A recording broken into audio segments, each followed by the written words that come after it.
तो नमस्कार। जैसा आपको पता है कि हमारी चुनाव यात्रा चल रही है और उस चुनाव यात्रा के तहत हम नए नए चेहरों से बात कर रहे हैं और माहौल क्या है, माहौल जानने की हम कोशिश कर रहे हैं कि 2024 में क्या होने जा रहा है। और इस चुनाव यात्रा के तहत आज हमारी मुलाकात रामवीर जी से हो जाती है। चौधरी रामवीर जी जो हैं वो बीजेपी के कर्मठ कार्यकर्ता हैं। जी चौधरी साहब, आपका हमारे प्लेटफॉर्म पे बहुत बहुत स्वागत। धन्यवाद। मेरा पहला सवाल जो रहता है, थोड़ा सा सवाल कड़वे भी हो जाते हैं। 2024 की जो राजनीति है, ये राजनीति और अब से पहले की राजनीति में कोई फर्क महसूस करते हैं? 2024 की राजनीति और उससे पहले की राजनीति में बहुत ज्यादा फर्क है। अब की बार जी, रामलला की प्राण प्रतिष्ठा के बाद में और जो देश में इतने इंफ्रास्ट्रक्चर के कार्य हुए जी, बीजेपी की किसी पार्टी से कोई लड़ाई है ही नहीं। बीजेपी की सीटें हर उम्मीदवार बड़े आराम से विजयी होगा। मैं आपसे एक सवाल और करना चाहूँगा कि जैसे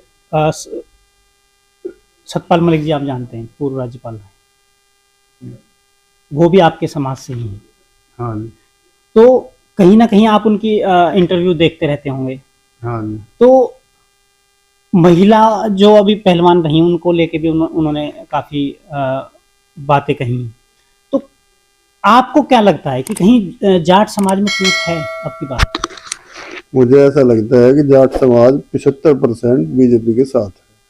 और जो आप बता रहे हो कि महिला पहलवान वगैरह, वो सब कानून अपना काम करेगा। उनकी FIR हो चुकी है। कानूनी कार्य प्रक्रिया के अनुसार जो विधिक कार्रवाई होगी वो होगी। कोर्ट कचहरी इस काम के लिए बने हुए हैं। किसी भी आदमी को अधिकार नहीं है कि वो खुद से कोई निर्णय लेकर और स्वयंभू बनकर और निर्णय घोषित कर दे कि वो दोषी है, फला दोषी है। जो कानून सम्मत होगा वो कार्रवाई कोर्ट के थ्रू होगी। तो टूट नहीं है? बिल्कुल भी, बिल्कुल भी टूट नहीं है। बात करें जैसे अभी 13 फरवरी को सुन रहे हैं कि किसान जो हैं फिर से अपना आंदोलन शुरू करने वाले हैं और 6-6 महीने का राशन लेके दिल्ली आ रहे हैं। आपके विचार? ये तो देखो, लोकतंत्र है, प्रजातंत्र है और बीजेपी की सरकार में सबको छूट है। और औरों की सरकार होती तो फिर इनको महसूस होता कि ये 6 महीने का राशन जो है 2 दिन में कहाँ पहुंचता। वो सब बाबा रामदेव जी आए थे, बहुत दिनों का राशन लेके कांग्रेस सरकार में उठा के फेंक दिया गया था। ये तो केवल बीजेपी की सरकार है जहाँ सबका मान सम्मान रखा जाता है। किसान को भगवान मानते हैं, इसलिए उनके ऊपर कोई कार्रवाई नहीं होती और सबको अपनी बात कहने का हक है। और कानून कोई अपने हाथ में लेगा तो सरकार कार्रवाई करेगी। बाकी तो धरना और विरोध ये सब प्रजातंत्र के हिस्से है। आप भी लोगों के बीच जा रहे हो बागपत में, तो कैसा अनुभव है? हम लोगों के बीच जा रहे हैं, अपने समाज में भी जा रहे हैं, दूसरे समाज में भी जा रहे हैं। हमको बहुत अच्छा रेस्पॉन्स मिल रहा है। मुझे लगता ही नहीं कि कहीं कोई मतलब टक्कर है। बात करें रामवीर जी, ऐसा सुन रहे हैं कि कहीं ना कहीं बीजेपी 25 से 30 सीटों पर नए चेहरे लोकसभा में उतार रही है। पुराने चेहरों को कुछ और जिम्मेदारी दी जाएगी। तो क्या इन चेहरों में आप भी कहीं हो सकते हैं? देखो, बीजेपी एक ऐसी पार्टी है जो एक अपने साधारण कार्यकर्ता को बड़ी से बड़ी जिम्मेदारी दे सकती है। और किसी पार्टी में सब में परिवारवाद है, वहाँ जो परिवार है उन्हीं को अवसर मिलते हैं, अच्छा हो या बुरा हो। ये पार्टी एक ऐसी पार्टी है जिसमें साधारण से साधारण कार्यकर्ता को असाधारण जिम्मेदारी दी जाती है। उसमें हम भी अपना कार्य कर रहे हैं और हमें उम्मीद है कि पार्टी हाईकमान अगर हमें योग्य समझेगी तो अवसर देगी। मैं आपसे एक सवाल और करना चाहूँगा। जो बागपत का मेन हाईवे है, काफी समय से उस पे जो है अधर्म में चल रहा है। वो उस पे जो काम होना चाहिए तेजी से वो नहीं हो रहा है। आपके विचार जानना चाहिए। बागपत के Dehradun express way, Dehradun express way पर समुचित प्रगति में काम हो रहा है और वो जो उसका टारगेट टाइम है उसी में पूरा होगा। मैं एक सवाल और करना चाहूंगा आपसे। मैं एक बार बागपत गया था, तो बागपत के जो गांवों को सड़कें लिंक करती हैं, तो कुछ गांव ऐसे हैं जहां विकास नहीं हो पाया। सड़कें जो बन जानी थी वो नहीं बन पाई हैं, अब भी टूटी हुई हैं। अगर आप जाएंगे, यदि पार्टी हाईकमान आपके ऊपर विश्वास जताती है और आप किसी भी प्रकार से चुनाव लड़कर सत्ता में आते हैं, तो क्या जो दूरस्थ व्यक्ति है, जो दूरस्थ गांव है, उस तक आपकी पहुंच रहेगी? आप जनता के बीच रहेंगे? क्योंकि मैं थोड़ा सा कड़वी सवाल करता हूं, मैं आपके बागपत का ही बताऊं कि जो वर्तमान में वहां सांसद हैं, कुछ लोग उनसे नाराज हैं कि वो लोगों के बीच नहीं पहुंच पाते हैं। देखो, मैं तो लोगों के बीच ही रहता हूँ, और जो अंतिम व्यक्ति है और दूरस्थ गांव है, सबका बराबर ध्यान रखा जाएगा। और सरकार के, हमारी सरकार सबका ध्यान रखती भी है। बाकी जो कमी रही होगी वो अब की बार पूरी हो जाएगी। एक सवाल जो हमारे दर्शक भी जानना चाहेंगे, पार्टी नए चेहरे क्यों उतारना चाह रही है? क्या उन चेहरों ने काम नहीं किए हैं या कुछ और इसके पीछे राजनीति है? नहीं, पार्टी के पुराने चेहरों ने काम नहीं किया ऐसी तो कोई बात नहीं है, लेकिन ये एक प्रक्रिया होती है कि भाई आदमी को एक स्टेज के बाद में रिटायर होना ही पड़ता है या दूसरी जिम्मेदारी दी जाती है। अभी एक नोएडा का आपने वीडियो देखा होगा, महेश गिरी का जो वहाँ एक गांव में पहुंचे और उनका विरोध हुआ और बहुत बुरी तरह विरोध हुआ। लोगों का ये कहना, हम भी वहां पर गए, कि हमारे बीच ही नहीं आए। देखो, तो दूसरों के बारे में तो मैं कुछ नहीं कह सकता। कभी कभी ऐसा हो जाता है कि इतना बड़ा क्षेत्र होता है, कभी किसी पर्टिकुलर गांव में ना जाना हुआ होगा, बाकी सब जनप्रतिनिधि बीजेपी के तो जाते रहते हैं।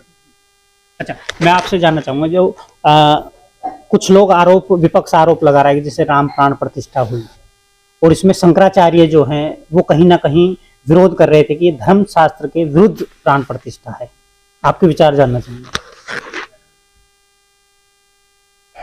जो प्राण प्रतिष्ठा हुई है, पहले भी ऐसे ही एक तल बनने पे जो सोमनाथ का मंदिर बना था उसमें भी ऐसी हुई थी। बाकी विपक्ष का तो काम विरोध करने का है, वो कभी सकारात्मक भूमिका में आ ही नहीं पाए।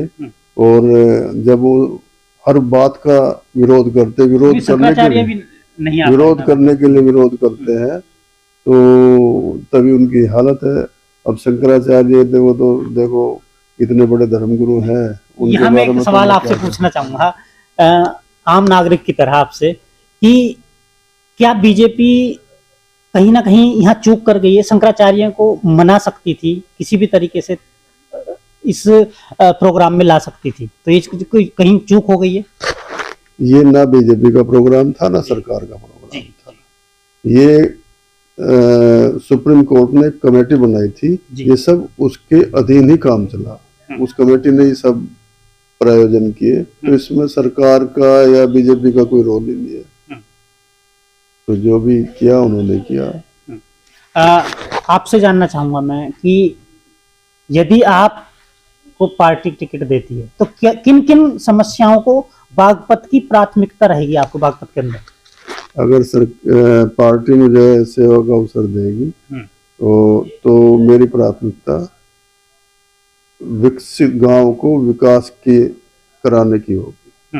हर गांव का विकास होगा, चिकित्सा, शिक्षा, तालाब और जो वहाँ की मूलभूत समस्या है। आपके क्षेत्र की एक समस्या से मैं आपको थोड़ा सा, मैं चाहता हूं कि मैं आपके संज्ञान में डाल दूं और आप को हमारी शुभकामनाएं, पार्टी आपको टिकट दे, आप सत्ता में आए। एक सबसे बड़ी समस्या है आपके बागपत की, यदि आप आए तो मैं खुद अपने प्लेटफॉर्म से कहना चाहूंगा कि आप आए तो उस पर काम जरूर करें। जो भूमिहीन लोग हैं, जो दलित व्यक्ति है, उन और बुजुर्ग है या विधवा है, उनकी पेंशन की बहुत बड़ी समस्या है। पेंशन लोगों को जो वाकई में योग्य है, जिनको पेंशन मिलनी चाहिए, उन तक पेंशन नहीं पहुंच पाई है। तो आपसे मैं वादा चाहूंगा, यदि आप सत्ता में आते हैं तो ऐसे लोगों के लिए आप काम करेंगे या नहीं? देखो, हर शोषित आदमी के साथ हमारी पार्टी खड़ी है, और कहीं अगर कोई ऐसा थोड़े बहुत कोई केस होंगे इतने बड़े तंत्र में तो हो सकते हैं अपवाद, तो बाकी सभी को जो है बुजुर्गों बेसहारा आदमियों के लिए जो पेंशन है वो मिलती है, ऐसा नहीं है। और अगर कहीं कोई कमी है और मुझे सेवा का अवसर मिला तो मैं उसको दूर कराऊंगा। बिल्कुल। कोरोना का समय रहा, बहुत ही पेंडेमिक टाइम रहा, थोड़ा सा विचार आपके जानना चाहेंगे कि उस समय में आपने किस प्रकार लोगों की मदद की और कैसे, जो इतना बुरा वक्त था गरीब व्यक्ति के ऊपर, तो कहीं ना कहीं आपकी भागीदारी के बारे में हम जानना चाहेंगे।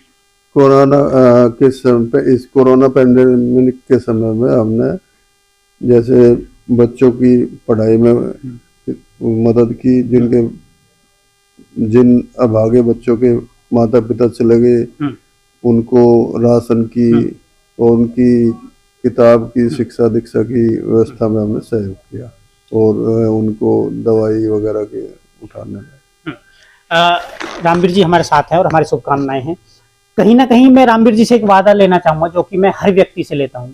आप सत्ता में आए तो कहीं वीआईपी कल्चर तो नहीं अपना लेंगे। एक गरीब व्यक्ति जो आपसे मिलना चाहता है, आपका वीआईपी कल्चर देख के 10-20 गनर खड़े होंगे और वो देखकर बेचारा लौट जाएगा, उसकी हिम्मत नहीं होगी अंदर घुसने की। तो क्या आप भी सत्ता में आने के बाद वीआईपी कल्चर अपना लेंगे, 10-20 गनर रखेंगे और गरीब व्यक्ति आप तक पहचान अपनी पहुंच ही नहीं बना पाएगा? और मैं आपसे ये वादा चाहूंगा इस मामले में, यदि आप सत्ता में आए तो मैं खुद आपसे फिर ये सवाल करूंगा कि आपने मना किया था और उसके बावजूद भी आप सब वीआईपी कल्चर में आए, तो क्या वीआईपी कल्चर आपके लिए रहेगा, नहीं रहेगा? देखो, वैसे तो मुझे देखने से आपको महसूस हो रहा होगा कि वीआईपी कल्चर रहेगा या नहीं रहेगा, फिर भी मैं आपको विश्वास दिलाता हूँ कि मेरे अंदर वीआईपी जैसी कोई भावना नहीं है। नहीं। हर आम आदमी के लिए हर समय सुलभता से मेरे पास पहुंच होगी। वीआईपी कल्चर का आप विरोध करते हैं? वीआईपी कल्चर का मैं हमेशा विरोध करता हूँ। विरोध करते हैं, ठीक है। रामवीर जी हमारे साथ रहे और कहीं ना कहीं हर कार्यकर्ता का अधिकार है हाईकमान से टिकट मांगना, तो वो भी अपना जो दायित्व है वो पूरा कर रहे हैं। बाकी देखते हैं क्या रहेगा और फिर एक बार मुलाकात करेंगे। और अभी हम अपने दर्शकों को बता दें कि जल्दी ही हम रामवीर जी को अपने चैनल पे लाइव लाएंगे। धन्यवाद।